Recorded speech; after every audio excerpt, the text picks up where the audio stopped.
ไม่ยั้งเหรอไม่ยั้งบ้านนี่โอ้เกี่ยวทิพย์เพิ่นบริณนั่นพี่น้องมื้อนี้งัวอย่าทำบ่ได้เพิ่นบริณนำได้ผมมองกล้องลูกมองกล้องมองกล้องมาเกี่ยวทิพย์มองกล้องไว้พี่แมงกล้องมาโอ้มองกล้องโอ้นิดนึงขยับอีกนิด โอ้ นึง มองกล้องแล้วผมบริณกล้องบริณกล้องบริณกล้องนะผู้ ขยับมาอีกนิดนึ โอ้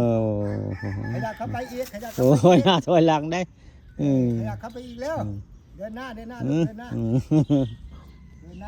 น้าเลยพอพูด งัวงามงัวงามพี่น้อง สวย งัวงามทำเนี่ยได้นี่เพิ่นซื้อมาบ่ ๆ เฮิงเพิ่นก็ ยกหัว ซื้อมาบ่เฮิงก็ได้ลูกได้นี่ หัวเลย ซื้อมาบ่นานซื้อมาจักเดือนก็ลงได้ลูกนี่ เดือน15 วัน เดือน15วันเนาะโอ้ แก้วทิพย์นี่ลูกไผ่นี่ งัวงามบ้านโคกสาดพี่น้องงัวทำเนี่ยได้นี่บ่ามันแดงพี่น้องนี่คักไทยงัวเรานี่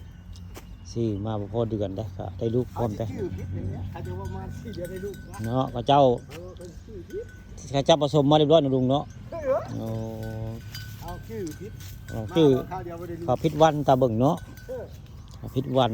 ก็เลยซื้อมาเพิ่งก็ได้ลูกพร้อมได้ทำเนี่ยบางโคสารหมอทำได้ถ่ายทักได้ไผจะเบิ่งดวงกับเบิ่งได้ได้บ่มีค่าขายได้บ่มีค่าครูได้แล้วแต่สิให้ได้นี่แหละคือทำเนี่ยบ้านโคกสารตำบลนาตาลอำเภอตะงอยได้นี่เพิ่นมีงัวงามงัวคักนะมาบ้านแดงเนี่ยนี่คักมาทำเนี่ยนี่ แก้วทิพย์ ตอนเช้ามื้อนี้พ่อข้าไปเข้ามาชม ลูกแดงแก้วทิพย์ เอาภาพ ลูกแดง งัวทำเน่นแล้วก็ทำเน่นมาให้เบิ่งมาให้ชมเลยนี่ตาสิสอนงัวกราบนะคนเราตัวนี้บ่สิสอนเพิ่นกราบบ่ลุง ตัวน่ะ ตัวใด ตัวใหญ่ โอ้ตัวใหญ่นี่บ่สิสอนกราบบ่โอ้